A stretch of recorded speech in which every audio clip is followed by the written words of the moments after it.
Um,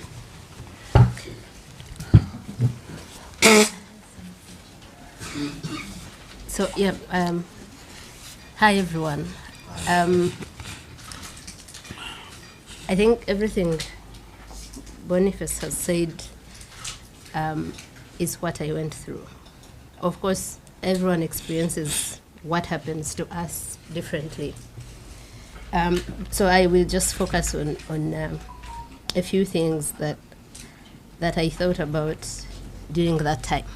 So the first time they put us in that car, the car is very dark, but they thought it important to add a blindfold. It's very tinted, very dark. Where they were putting me to sit, that's in the middle chair. There were guns. They had to first remove them so that I sit. So I am seated in the middle of two people, the one woman on that squad and another man. Boniface is behind, also in the middle of two people, and there's another two people in front, so 6 people. So they blindfolded me, and I felt like I was suffocating. It was as if they have covered my nose, my mouth, and I couldn't breathe. I'd never been blindfolded my whole life. What's funny is that I thought that they would come.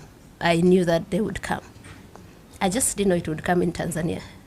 I have lived looking over my shoulders in Uganda, where I have made so many powerful enemies because of my work. So it was strange that the day I had dreaded, that I had known would come someday, was coming in Tanzania, where I hadn't done absolutely anything, not even go on the street to protest, which is also right, but at least they could have that excuse. They picked me from a hotel I was in. The hotel, which was shocking, was very happy to give them everything, access to our rooms. You know, like it looked normal to them. The lawyers we went with, and it was good that we knew what was happening in Tanzania. It was good to appreciate, because I have never seen where lawyers cannot say anything. We left that police station. So we'd been detained at immigration office for about 4 hours. We were at a police station for another 1 hour. They dismissed the lawyers, and the lawyers came to tell me, they have told us, you are being detained overnight. We will find you here in the morning. And I'm asking them a question. On what charge? Because after 5 hours, we don't know what charge. When I was being questioned, questions moved from Bonnie's gadgets, and I said, I don't have them. You came to my room, the only property of Bonnie's, you saw it, you checked it. From Bonnie's gadgets to what are you doing in Tanzania? Okay, when did it become a crime to go to Tanzania? But I came here legally. My passport was stamped. There's no notice anywhere that has said Tanzania is not allowing nationals into its country. Why were you at Tundu Lissu's trial? 1, I know Tundu Lissu. 2, I am a journalist. Part of your job is to be at a trial. 3, it was a public trial.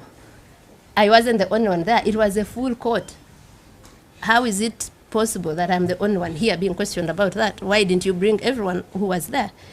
And many were evidently not Tanzanians. They were whites. Tundu Lissu's legal team introduced diplomats that were there and us that had come from East Africa to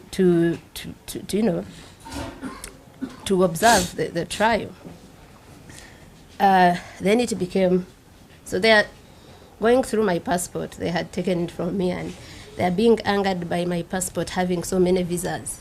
So that's where this whole narrative of whites have sent you to disorganize us came from. Why do you have so many visas? How do you travel to all these countries? Where do you guys make your money?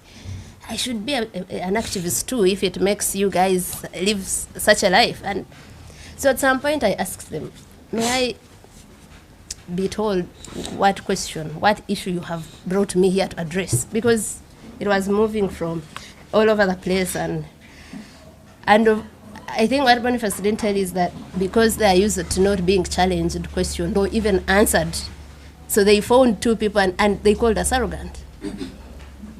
But it was confidence of, I haven't committed any crime. I know my rights. I haven't broken any law. So every time you're asking me a question, I am going to answer. And there are questions they would ask, and I would say, but how is this question related to why I'm here? Do you have children? I said, what have my children got to do with this? And like Bonnie said, so we are being questioned by so many people. That room had, I think the room at the immigration office had around 7 people. All of them, every time I say something, they jeer with so much anger. It was as if we had done something very personal to them. So up to the point where we go to the police station. And this is something I've wanted to emphasize. So I come from a country that is also very dictatorial, full of impunity, but I never thought that one day I've found a country that is worse, a government that is worse. So my shock was that we are in the hands of public officials. They picked us from the hotel. They told our colleagues, because the Elder General Ulimwengu asked the guy, I remember the first name being George, what's the issue? Why are you taking them? And they said, just for them to help us with some investigations, answer some questions. So the feeling was that let's not be accused of blocking any form of investigations. We have gone to answer the questions they have, however ridiculous, however disagreeable they are. But so these people know that the world, many people already know we are in their hands. We are taken to a police station. We're in the hands of a police officer.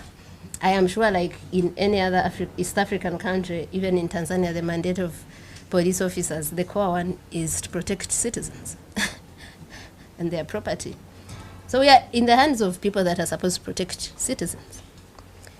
But this person, that guy that was, we later to learned his name to be Faustin Mafere, called thugs to pick us from a police station, from his custody, without a care of, I am untouchable. Not just here in Tanzania, but everywhere.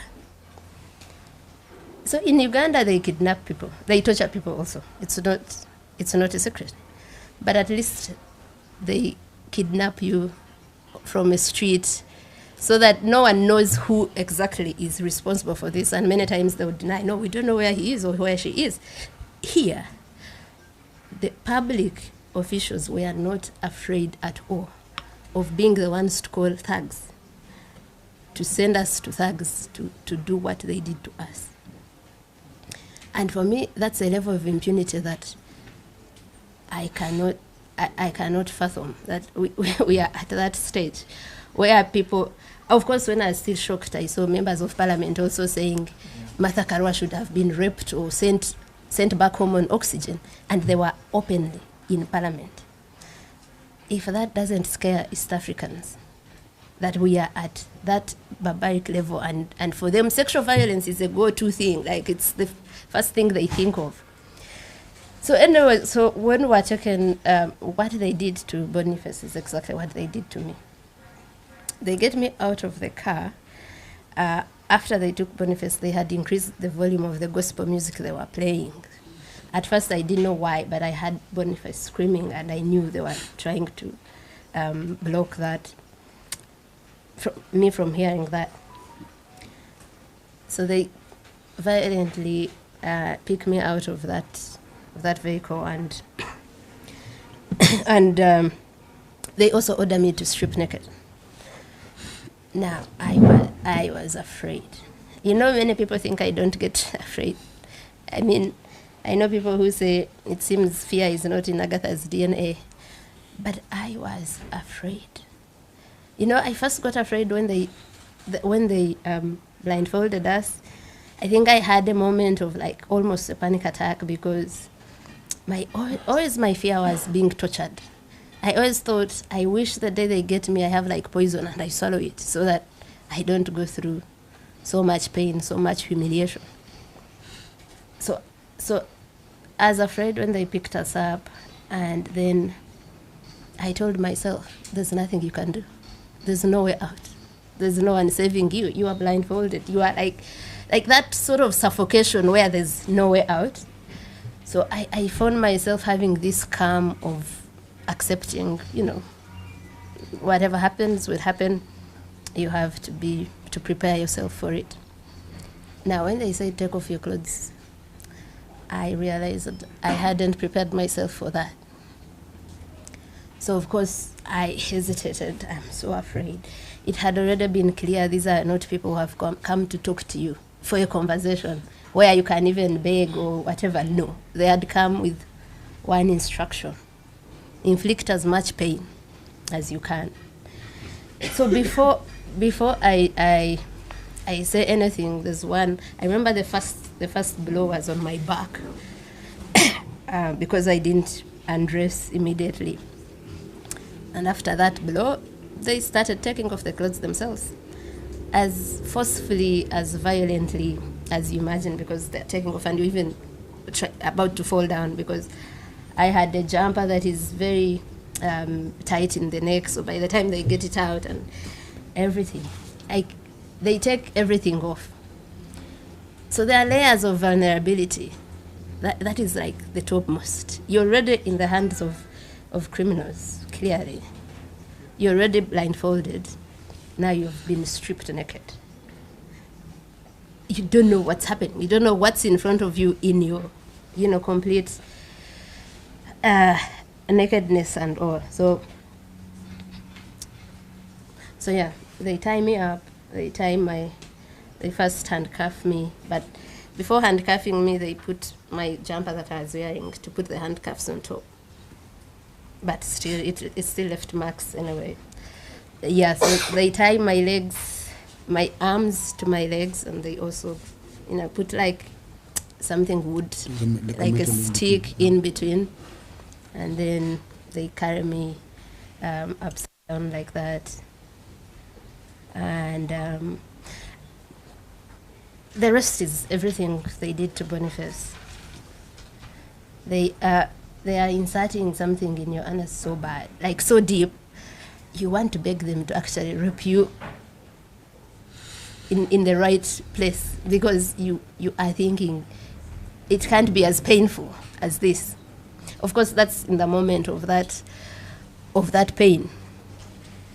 But after that, you thank God that now you're not dealing with HIV, other diseases being, So they didn't use their sexual organs. That was, and I hate to say, a relief with all that happened, but it could have been worse. I didn't see a way out of that. I didn't think we'd get out of that alive. It brings me to what I have, wanted to tell the citizens of East Africa. We are alive because of you. And it's important that we've now understood that as East African citizens, we are on our own. We are on our own, and we were saved by you, ordinary people. No guns, no office, no money, no nothing. The noise everyone made. They had thought it would be like those Tanzanians that they kidnap and torture and kill, and it goes quietly. No one knows them. So I think when he's talking about his government letting him down, at least they pretended and put out a statement. Mine didn't. Because for our governments, it was good riddance. Someone else is getting rid of our headaches. Why would they care about that? But the people of East Africa who have now understood that we only have each other. We have no government. We have no police that, as constitutionally mandated, that protects their citizens. And you guys showed up so big that our tormentors, when they took me from Dar to another place, if you check the distance from Dar to Mutukula, the border with Uganda, is about 1,480 kilometers. So I was driven that distance. This is someone who had flown into Dar with my own ticket. I had a return ticket. I showed it to them. So I think the distance being long and whatever, there's one of the tormentors who became friendly. And the day, I think this was Wednesday morning, after I'd spent half the night in a different detention center, which looked exactly like where they tortured us from. When you saw the facilities, like the toilet where they would then take off the blindfold, the toilet was the same, the bucket that is in there, so it was also another government detention center. And I started refusing to eat. By this time, they were giving us painkillers to heal our injuries. Like Bonnie said, we couldn't walk. For 3 days, I couldn't step down. The feet were so swollen. Has your skin ever become so tight that you think if you stepped on something, it would prick it or it would burst? That's how under my feet were, and we couldn't walk. So they kept giving me painkillers. They almost overdosed me on them, because I later saw the paper that had the painkillers. It was saying 1 times 2, but I think they gave it to me. There's a time they gave it to me 4 times a day. So now I realize they are interested in us going out in a better shape. So I refuse to eat, so that now it's urgent for them to let me go. So this guy comes to plead with me to eat and says, these people didn't know they had arrested you're very popular. Everyone is looking for you, and shows me some of the protests that were happening. I think he opened either Facebook and I saw Hussein and Hanifa at the Tanzanian embassy with our photos and placards. And that's what overwhelmed them. I think, because when we're going through, and the things are so many to tell you, there's just no time. So when we are being driven from that detention center in Dar, so at first I think they're taking us back to the police station, because that's what they had told our lawyers. Then the drive becomes so long. Then I think maybe they're taking us to the airport. Then it still becomes so long. People who were picked at around 9 a.m., nightfall came and were still driving. And the car is being driven so fast. I cannot describe to you the psychological torture. You're blindfolded. You're still with these killers. So I think the psychological torture of those days of driving for me was worse than the physical torture I endured earlier. Because I kept thinking they are going to throw us in the park to be eaten by animals. Or sometimes I would hear as if the ocean is roaring near us, and I would think they would throw me in the ocean. And you're thinking that, you would be one of those people whose families never know whether you're dead or alive, whether you would return or not. And I went through that for the whole day and night. So we're saved by ordinary people. And it's from ordinary us East Africans that justice will come. I think when everyone would ask, can we help you with something? Do you need something? Especially those that are powerful. The diplomatic community, I found so many messages on my phone from some of them in Uganda, and I would say, the only thing I want is justice. It's what kept me going in that situation. I was feeling so much pain, and that whole night I asked, but what did we do to deserve this? What's the point to this pain? And I came to a consolation that maybe the point to this pain is that other Tanzanians, the Tanzanians have told you that are picked up and tortured and killed and no one knows them. It's that they get justice. It's that no one else, not a Tanzanian, not an East African, has to go through that. Is that impunity is somehow checked, somehow. And I thought, Boniface and I both have a name and a profile and platforms that, how many people can call journalists and you fill up a room like this? How many ordinary Tanzanians can do that? So in that moment, I thought that maybe it had to take our pain for the world to know what an ordinary Tanzanian is going through. And for me, that gave me some hope. in that moment.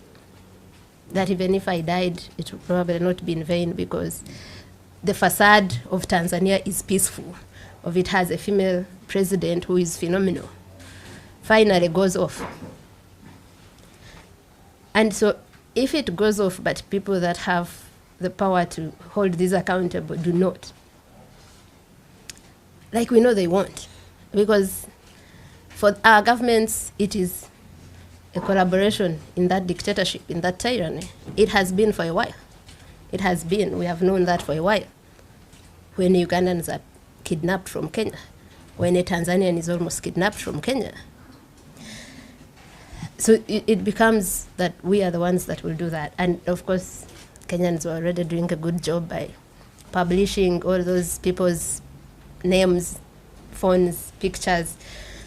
So we have to use the little power we have to make sure that guy Mafere, who thought he does not only own Tanzania but the whole world, because I am later told of how the Tanganyika Law Society president calls him asking about us, and he says, we will do whatever we want with them, and there's nothing you or anyone else can do.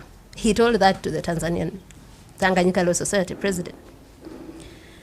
So we need to find a way of getting justice in one way or the other. And yeah, so I think mainly that for me, I am grateful. I look at the silver lining in every dark place, and there was that we are all now tormenting them. When I became a journalist, my first editor told me that the role of a journalist is to afflict the comfortable. So they've been comfortable in their impunity, and we'll have to find ways of afflicting them. We won't find justice in Tanzania, because this was a state doing that, and it's the state that is supposed to get us that justice. But we'll have to find justice somehow. I will end by saying that I don't even care about the people that inflicted pain on us. I'm not angry with them. I am so angry with the people that made that order. Even if we never identify those that actually inflicted pain, but we get the ones that had the responsibility. If I have committed a crime, charge me for it. In that moment, I thought we were dealing with probably overzealous officers, and the president didn't know what had happened. But I come out and I'm told about a statement she gave. So you are condoning torture. You are a president. So you're sort of saying, oh, they came to destabilize us. They came to cause chaos. So, okay, if you think that's a crime, take me to court, let me be charged, let me be in prison. But you can't be a whole head of state, a whole president, and you're going to very shamelessly, publicly condone torture, sexual violence. I'm going to stop there.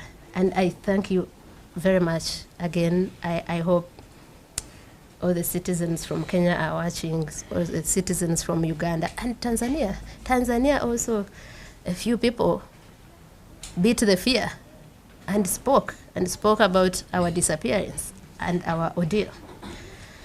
So I thank you all, and yes, thank you for your time.